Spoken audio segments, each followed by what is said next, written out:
Good evening, everybody. Thank you for such a good turnout again. Those of you who've been to the Queen Edith Hustings before, I can tell you one thing, it's 4 years since you last came, because it's 4 years since we last did one, incredibly as it may sound, and it's 5 years since we did one in this room.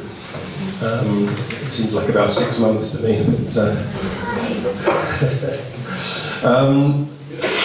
So Queen Edith is pretty special that we have this every year. I think we've been doing it for the best part of 10 years now.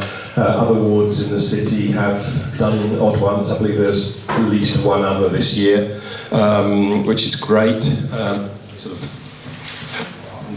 down and like the volume, and but we plough on regardless and do them whenever we can. And it's wonderful to be back here.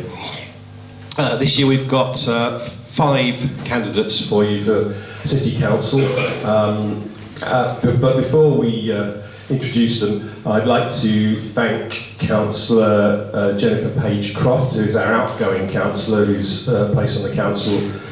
These wonderful people are hoping to take over. Jennifer was a councillor for, I think, 6 years, does that sound right?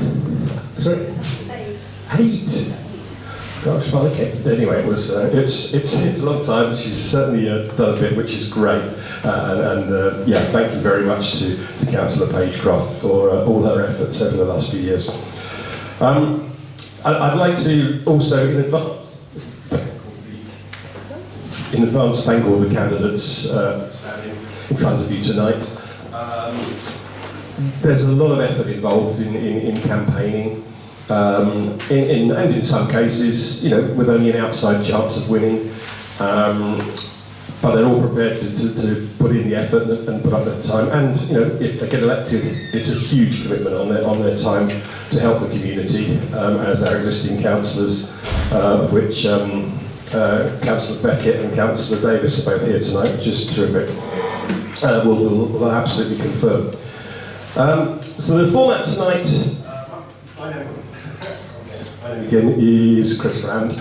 I'm Communications Officer for the Queen Edith's Community Forum, and I'm also editor of the Queen Edith's magazine and the weekly Queen Edith's email newsletter, which I hope most of you get. If you don't, grab me at some stage and I'll make sure we can get you on the list. The format for the evening is what we're going to do. We're going to have an opening statement from all the 5 candidates, which we'll just do across in alphabetical order as they will appear on the ballot paper, so they can introduce themselves to you. Then after that we'll have a couple of questions. We've been collecting the questions. Quite a few have come in now over the weekend for email, and I've tried to juggle them around and put group, and hopefully it should work out quite well.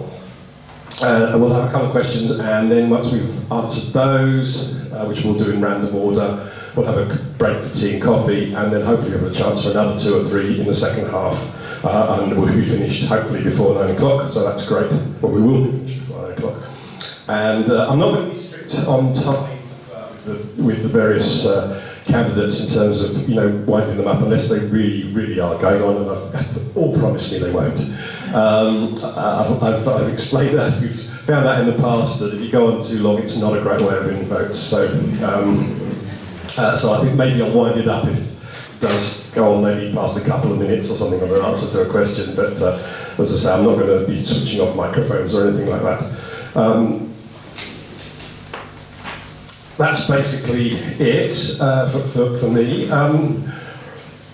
We'll do the opening statements first of all, and I would like to start off with, in alphabetical order, our independent candidate, Anthony Carbon.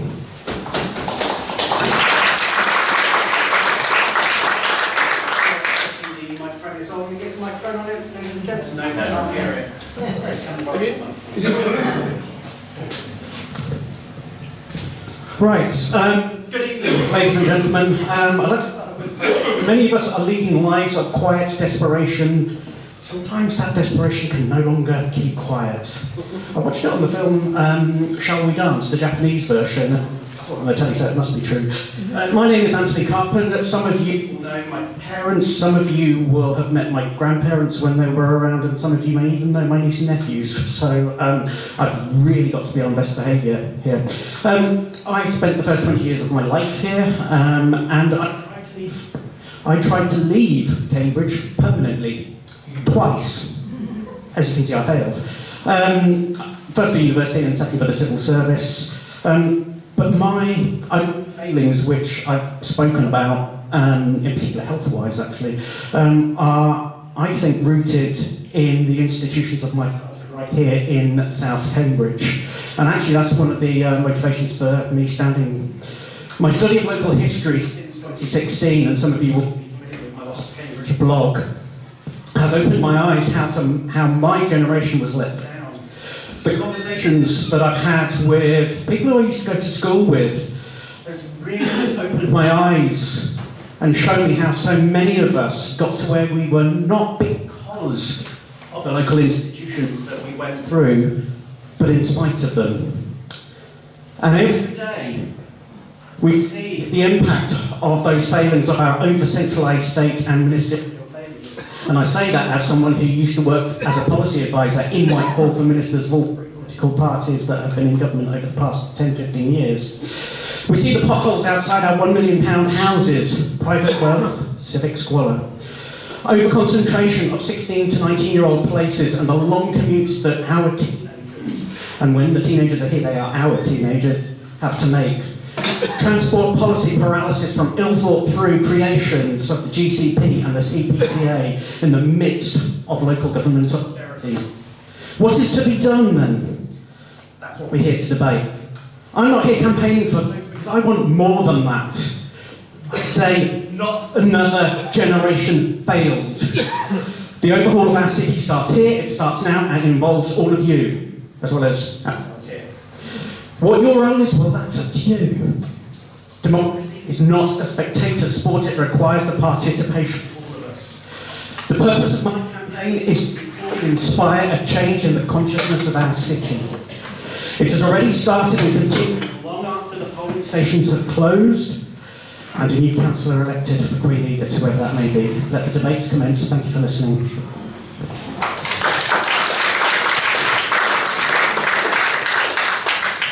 Would people prefer if I ask the candidates to just talk loudly? Is the microphone cutting it out? Yeah. Okay. Can we try? I could try. Can you hear me? Yes. Yes. I'm Gordon Gregory. I'm your Conservative candidate. I'm standing here as your Conservative candidate for two reasons. One general and one specific. The general reason is that I have a lifelong passion for politics. Indeed, I've stood 6 times for a local council around the country in the different parts of the country where I lived. I grew up in Dublin, Manchester.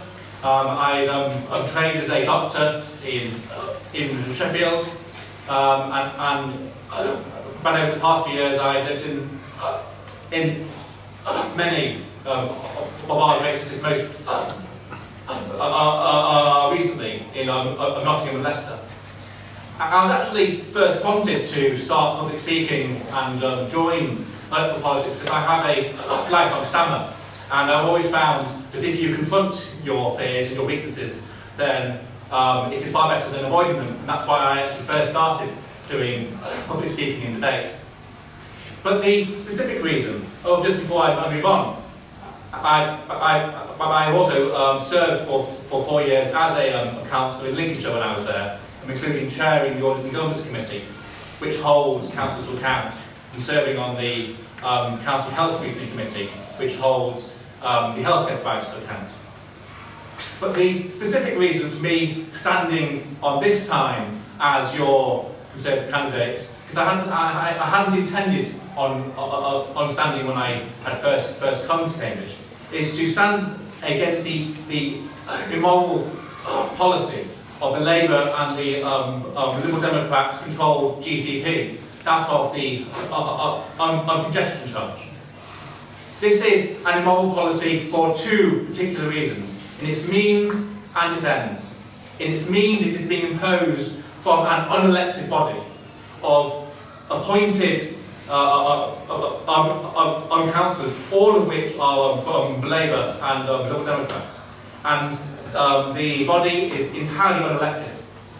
And secondly, in its aims, that the policy itself, as indeed some of my fellow candidates here have subsequently agreed, is an attack on the very heart of Cambridge, as indeed similar policies are an attack of communities across the country. They attack individual choice. They attack our community and our associations and clubs and sports and so on and so forth. It is entirely wrong that an unelected body should be putting through this policy, but even if it were through the councils, I would oppose it, because it is immoral in its means and its ends. And that is the main policy that I, as a Conservative in this ward, and Conservatives across Cambridge and Cambridgeshire are standing against, on principle, against the congestion charge. Thank you.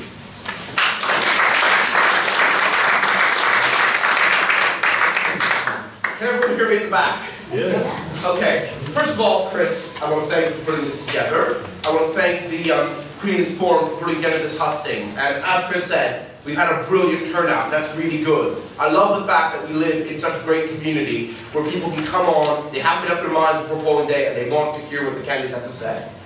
My name is Thomas Ron, and I returned to Cambridge after studying for a PhD at the University of York, where I had the great fortune to be a seminar leader as well. I'm standing because I want to give something back to the community that I moved into 13 years ago, when I moved from New York City to Cambridge with my parents.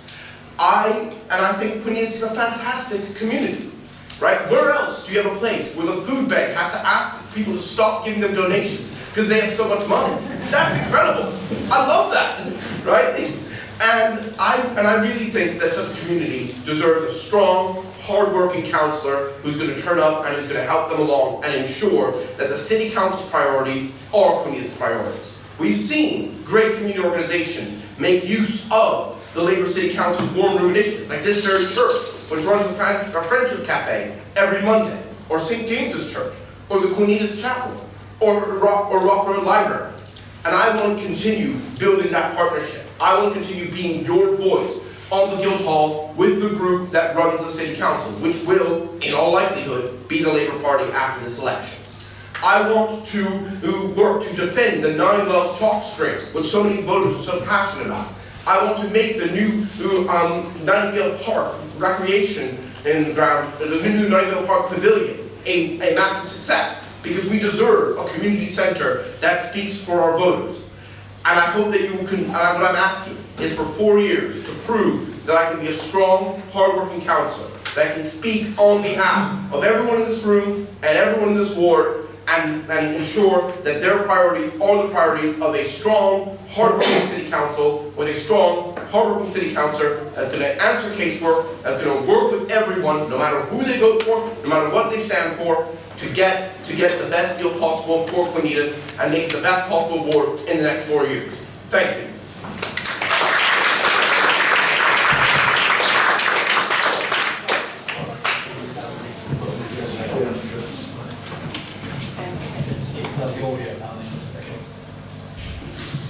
Can you hear me? Yes. Hi, thank you. As a society, we are facing multiple linked crises, and more of us are struggling from day to day just to get by. The Green Party has a vision for recovery which will tackle the climate crisis while building a society that works for everyone, which is why we need more green voices on councils and in Parliament. We've only got one MP at the moment. We currently have 3 Green councillors in Cambridge, all representing the Abbey ward. They work hard on behalf of Abbey residents and push for a wider change across the city, and they challenge our majority Labour and Liberal Democrat run council.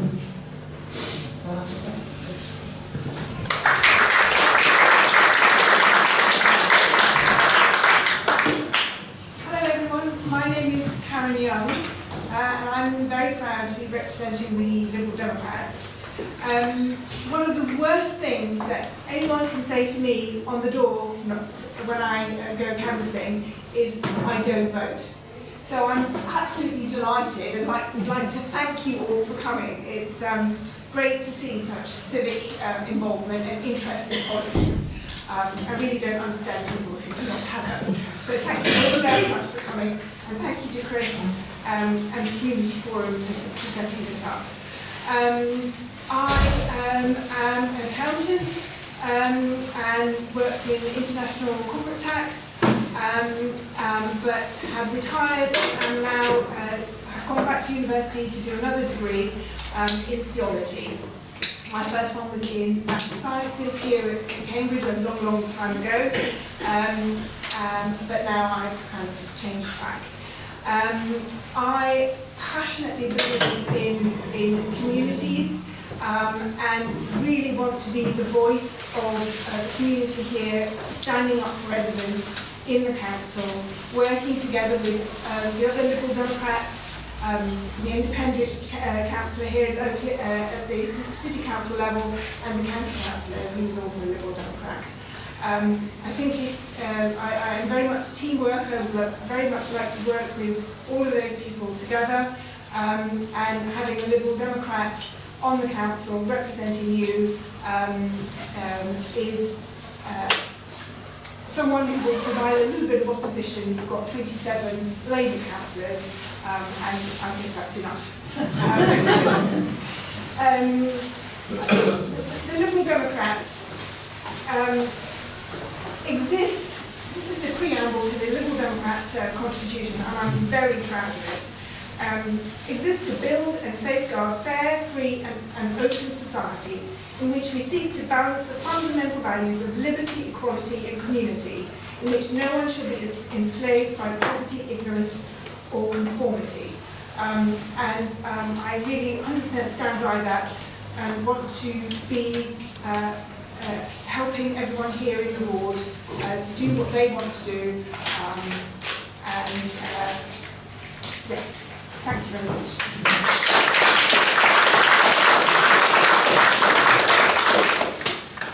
Thank you very much. I hope everybody heard those, and thank you to our 5 candidates for their introduction. What I've done, I've written the questions on what's happened on a piece of paper, this sort of composite version of the questions that have come in over the weekend. And I shall just draw them out so it's sort of random, so we don't know who's going to have to go first on each question or anything like that. The first question is it's a very parochial one, but rather interesting. And Gordon's starting on this one. The question is, what is your view on the proposals for Joy's Garden?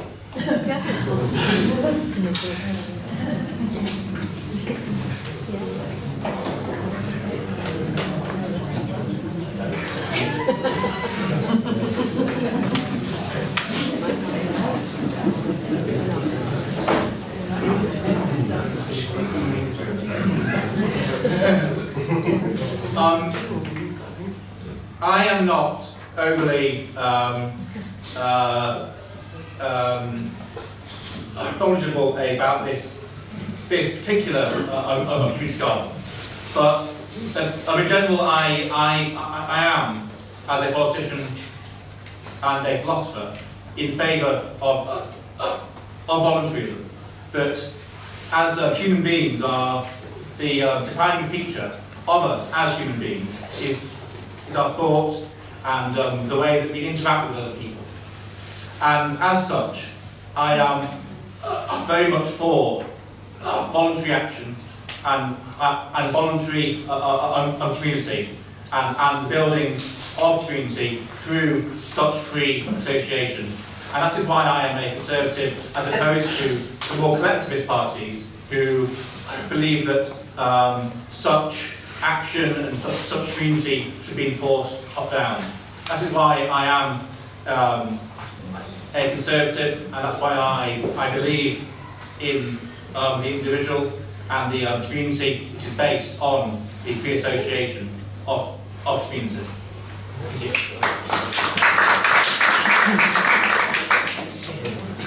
I utterly appalling and should not exist in the 21st century. We have a very diverse ward, so several people are very well off, but there are those who are really not. Homelessness is just really terrible. So I think this is an interesting experiment, and I'm really concerned that we make a success of it.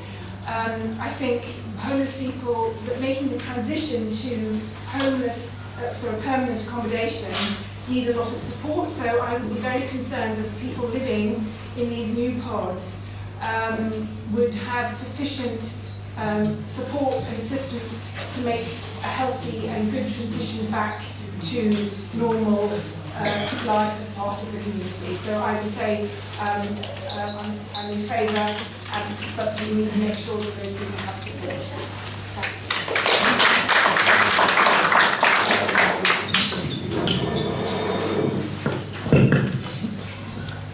I don't actually know a lot about Joy's Garden, but what I do know, what I'm assuming, is that it's a green space in the area, which is essential for mental health.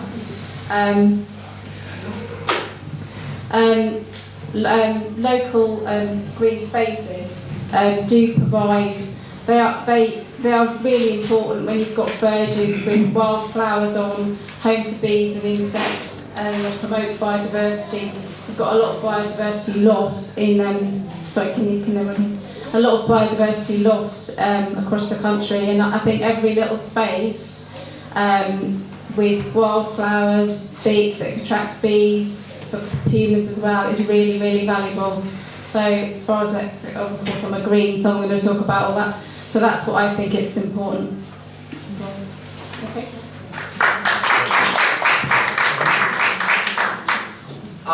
I agree that the Joy's Garden issue is an important one. It is one that is mentioned by many residents when I've spoken to them along Baldock Way.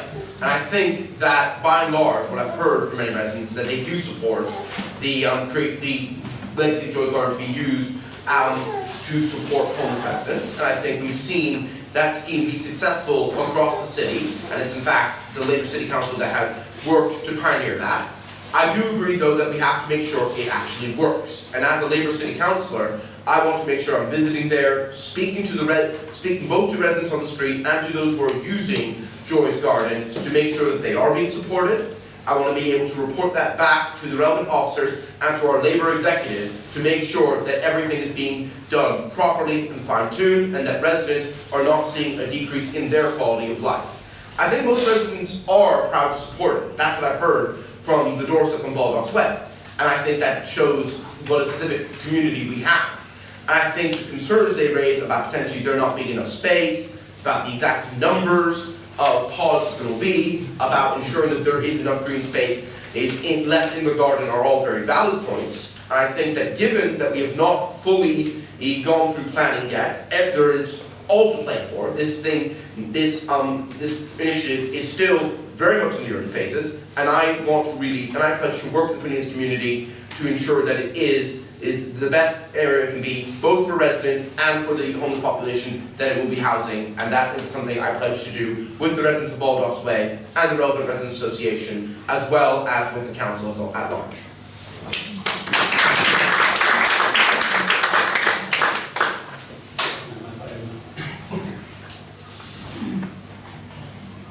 See, this is getting an extra audio feed, because otherwise we will have fun and games when it comes to doing the sound editing.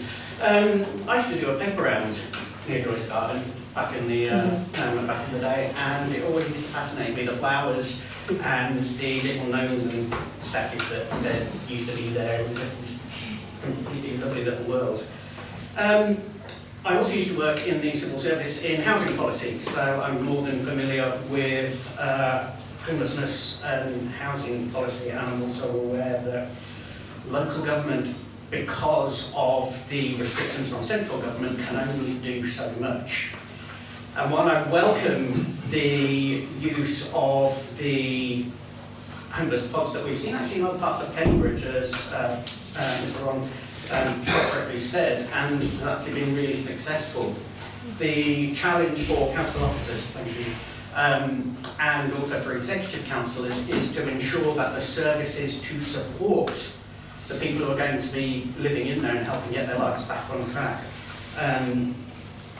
will be there. And I think there is an important role for us, the community, in order to do that. But then there's also an important role for the council to make sure that, for example, it's doing all of the policy risk assessments, sort of doing all of the other risk assessments, and that is also bringing in the other public service providers, such as the local healthcare services, such as your local GPs, because certainly in my experience, the connection between local government and some of our other public services, certainly over the past 10-15 years, is something that has been declining, and that's something that I really think collectively as a city we should be reversing. Thank you.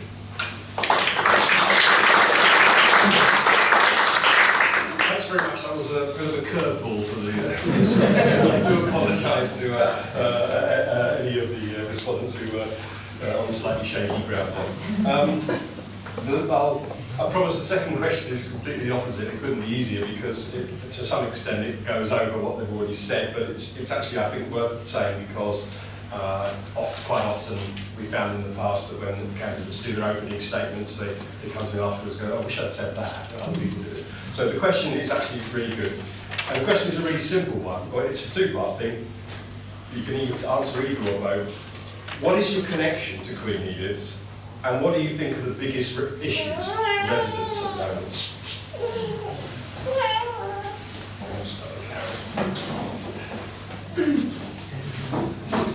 Right, well, I think the biggest issue, very clearly, is the congestion charge. Now, are we going to get a question on the congestion charge? We will get a question on it. So I will not, I will not go into it now. But that clearly has been an issue for everyone. No one has raised any other issue at all, which is very unusual when we have a thing. So that's definitely the biggest issue. I live very close by, and I'm out and about on my bicycle a lot in Queen Edith's. So yeah, that's me.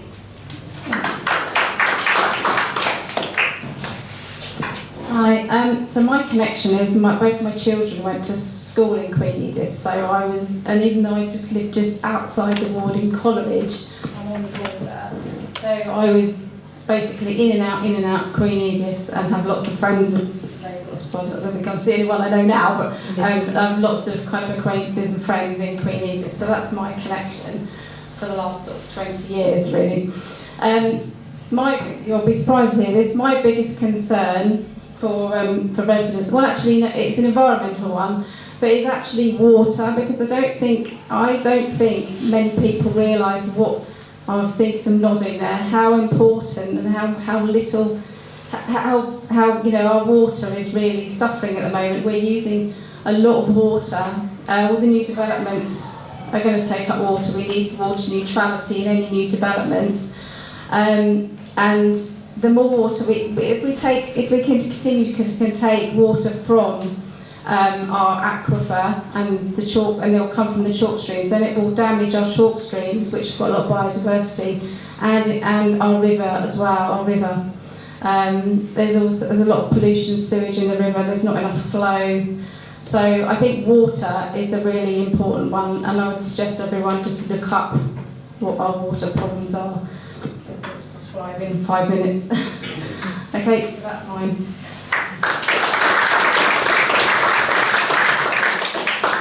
So to start off with my connection to Queen Edith's, Queen Edith's was my introduction to Cambridge, actually.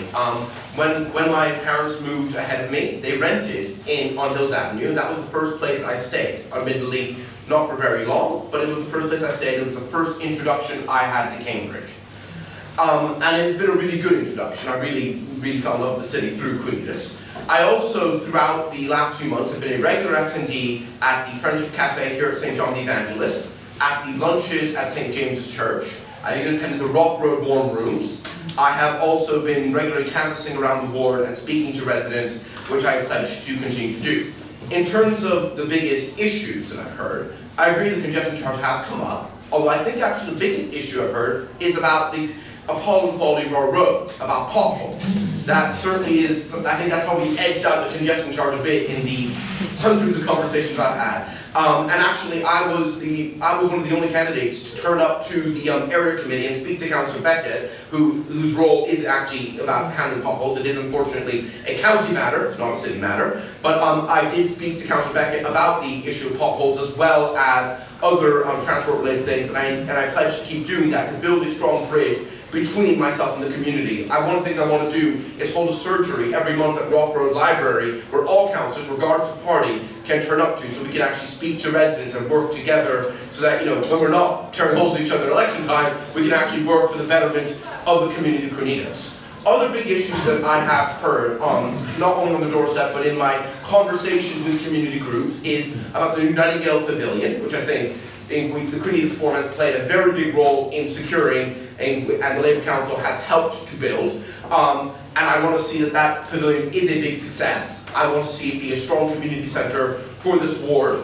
I also think I've heard, especially from residents, about nature and the need to protect the 9 miles Talk Street, which our City Council has secured funding for, and I want to make sure that funding is put to good use. I've actually gone down there and reported fly tipping. I don't want people fouling that stream anytime soon. And those I'd say are the sort of the biggest issues I've heard. And also, the people are very passionate, especially along Wolfson Way, about keeping the business and the shops thriving. And as a councillor for the area, I've gone and I've spoken to the owners of those shops, found out what their issues are. I've pushed for Spencer's actually to have more glazing so their heat bill goes down. And that's the kind of thing I want to do. So I think I've really gone around, spoken to residents all across the ward, heard about the issues, both the ones that are coming up, like potholes repeatedly on the doorstep, but also the ones that, as a city councillor, I can actually do something about with the Labour government and with the Labour administration. Labour government's wishful thinking, but with the Labour administration. And I think, and I would be very keen to always hear about these issues, because no issue is too small, right? When I've spoken, the residents on Goodhill Way that asked for a litter pick, right? I called that. When Cranitas Road said there's antisocial behaviour, I reported that. And I will always be active in reporting issues as I see them, talking to the executive, and being in a position as a Labour councillor with the majority administration to be able to do something about it.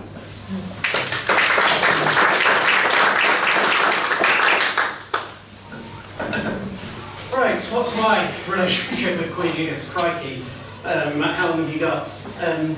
My first relationship, I guess, was at Homerton Nursery back in the early 1980s, but I won't give you my chapter and verse on the story. I guess it depends on a whole host of things, which part of actually what is quite a large ward compared to some of the other parts of Cambridge, what sort of public services you use, and other demographic features. So, for example, when I was at Hillsborough Sixth Form College in the late 1990s, it was at the end of a very rapid period of student number expansion. If you look at the Cambridge Leisure Park now, you will see that we do not have the infrastructure to serve that concentration and that many teenagers, and that is not the fault of the teenagers.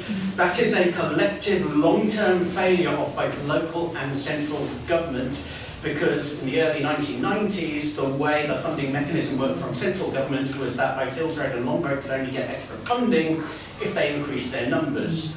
So the numbers doubled from the early 90s to the late 90s. Go over to Nine Wells, and I made some videos about the chalk streams there, and also in Cherry Hinton Hall several years ago during the midst of the drought. And obviously the state of our chalk streams is a huge issue. It's heartbreaking to see the waterfall at Cherry Hinton Hall just being reduced to a trickle, because that was somewhere as a child I played in. And at primary school we've gone for summer picnics and things like that. We are the most polarised and unequal city in the country at the moment, and that is not something that we should be proud of. I can't afford to live in my hometown. I live with my mum and dad.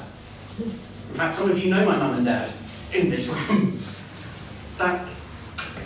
So it seems quite bizarre that I'm standing here as a candidate on your ballot paper, yet I'm unable to be independent and afford my own place. For those of you who don't know, 18 months ago I had a heart attack, and I'm still in recovery from that, and as a result of that, and mental health issues, I have chronic fatigue syndrome, which means that I cannot work full-time, and I want to raise that as an issue when it comes to you considering how you want to cast your vote, because when it comes to moving forward and how we can improve Queen Edith, how, if I end up getting elected, however unlikely it is, how you work with me, how I work with you is going to have to be different to how the system, which dates back to 1974, and our city boundaries date back to 1935, so they're all hopelessly obsolete as our structures.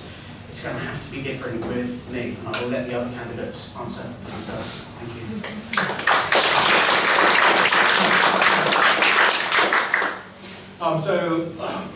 First of all, my attention, I work here at Adam Brooks. I live just across the border in Market on Bateman Street, so I cycle down Hills Road every day. In terms of the main topics and issues, they are what has been already mentioned. In a future question, we will talk about the congestion charge, so I won't cover that now. Our roads are a joke. I mean, I come from Sheffield, where it is famous for its bad roads, and I can go back to Sheffield and say I found somewhere with even worse roads than Sheffield. I mean, they even managed that the cycle lanes are falling apart, which is pretty impressive. Yeah. I mean, I thankfully have a mountain bike which I use, but I don't know how those on road bikes or their thin wheels can cope. I wouldn't dare go on a thin wheel bike on these roads or even these cycle paths. So those are the two priorities. The only other thing which I didn't expect on coming to Cambridge was I was going to the Sainsbury's and with a lot of other supermarkets available at the Cambridge Leisure Park, and there was a small gang of balaclava youths who were cycling around through shops, knocking everything over, which was something which I had experienced in different cities in the north. It was not something that I expected on coming to Cambridge. And there does seem to be a certain lack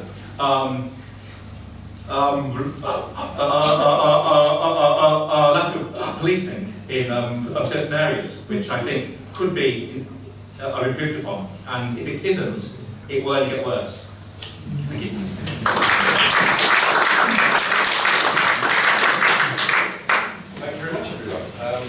Right, okay. This is one that comes up every time actually, which is rather good. We'll just do this one and then we'll break for tea and coffee and then we'll come back and do the other three questions.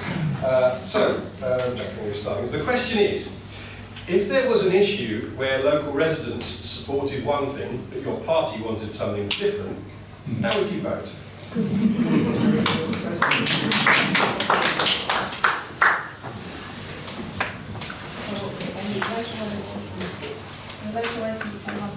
Yeah. Well, I can vote however I want. I can do whatever I want because we haven't got a party whip. So there's an easy one. So I'll probably go with the residents, especially if it's an environmental thing. So all the other candidates here, apart from Anthony at the end, the Conservatives, the Labour and the Liberal Dems will all have to do what their party says, no matter what they think or want to do for their residents.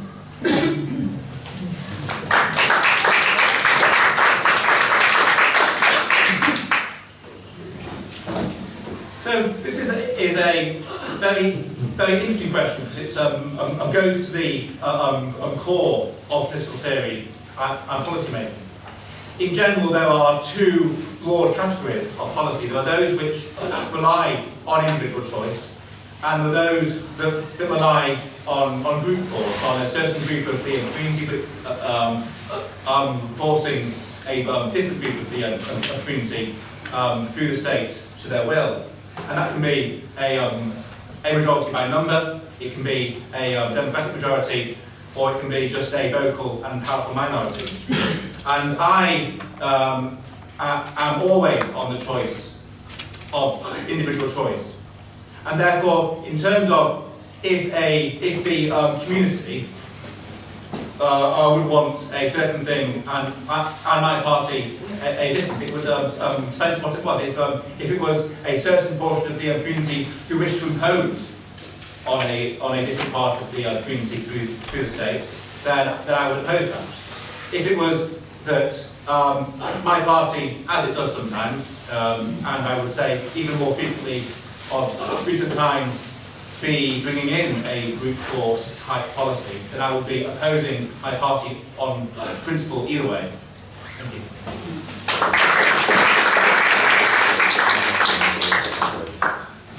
Well, this is a fun question, isn't it? Because I guess my policy would be whatever the residents told me, because some of them knew me at primary school and they were adults, and if I went against them, I would have hell to pay. Yeah, but actually no, there's a more serious point here for independent candidates, and this is where you end up having to balance, shall we say, the interests of what might be a very vocal but very influential group, and this is Cambridge, come on, versus the need of the wider city. Now, some of you may not know that actually one of my lead policies or proposals to try and influence all of this lot is to abolish the Greater Cambridge Partnership, which was established by the Conservatives and the Liberal Democrats in coalition, because I was filming the council meetings when that happened, and it was Nick Clark, the city's minister, who actually signed it off. Sorry, but may not be rinsing your party on this one. The other thing is the huge amount of cuts, and I'm such a geek, I went to the House of Commons Library to look at the amount of cuts from central government funding that's gone to Cambridgeshire County Council, and as you can see in real terms, that's kind of like a downward slope. It's not looking good. Feel free, Councillor and that one out. And it's not really looking good for Cambridge City Council either, and we're talking about the future of our city. We are run as a small market town, even though we are a city with a global brand. That is no way to be running a city like Cambridge. And so, my plea to my fellow colleagues is to support the House of Commons Public Administration Select Committee's report, which calls for an overhaul of the governance of England, so that we might actually get a council that actually has the powers to deal with many of the problems that you're talking about, because at the moment local councils don't have any power to tax the huge wealth that's being made on the biomedical campus, up towards Fulbourn or on the science park. It doesn't have the powers to build the one thing that I really want, which is the light rail metro that I've been supporting since 2014. I went all the way up to Haverhill to link up with them. And so we are dependent on a system of handouts. Now that report was signed off by a majority of Conservative MPs. It was rejected by Michael Gove. And so now there is policy paralysis in the Conservative Party in terms of how we move forward. One of the main reasons for me standing is to raise that issue with all of you here, so you can all see that report. I've put all the links on my social media accounts, so you can discuss with the candidates about backing that report and launching that new Royal Commission that will lead to all of us being able to say, actually, this is where the boundary should be.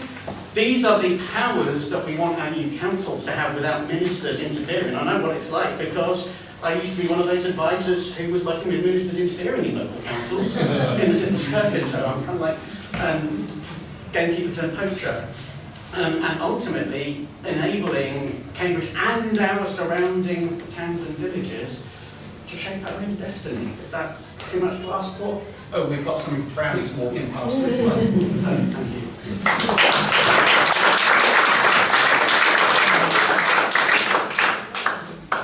Right, well, I'm very proud to be a part of the Liberal Democrat team. I think there's huge advantage in having a group of people who are like-minded, who share policies together. you know, standing as an independent, I think, is an incredible strain. You're very much left to your own resources, but it also means that you can always protest about anything because you know you are never going to have to take responsibility and actually be part of the ruling administration of our city. So, the exception of the county council. They've got independence on it. right. Okay. So so I think, you know, I would say, standing as a candidate, you can draw on the wisdom of your fellow party members, and it's kind of very helpful in understanding all the major and multitudinous issues that come up.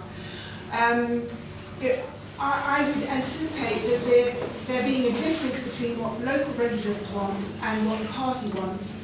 I'd expect that to be a very rare occurrence. But I have no problems in standing up for local residents, because my job as a councillor would be to make sure that your voices are heard in the administration.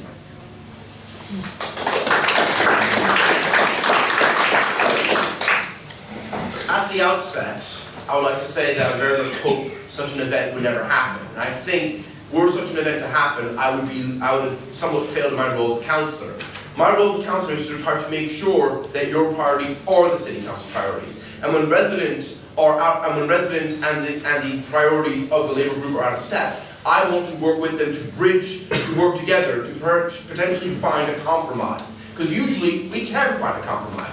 And I can work with those officers or with the members of my party to try and ensure that the proposals that are coming through that residents oppose or that are detrimental to residents are being changed so that residents are not hurt by them. Because I think that's the best way forward. And I can do that, if you elect me, by having a seat in my group. We are bound by collective responsibility. So if I win that argument in my group, then I win for residents. That's what I want to do. And you can ask any of the members of my group, they'll tell you that I don't let issues drop if I feel passionate about them. And I do feel passionate about the issues that benefit our community, and I'm not afraid to say that to my Labour group. However, in a hypothetical situation where my group was whipping me to do something that I felt would detrimentally affect the residents of Queen Edith's, I'm very clear that I'm standing to be Queen Edith's councillor in the Guildhall, not the Guildhall's councillor in Queen Edith's. So if I thought that something was going to detrimentally affect the residents that I'm elected to serve, I would break the whip and I would vote against.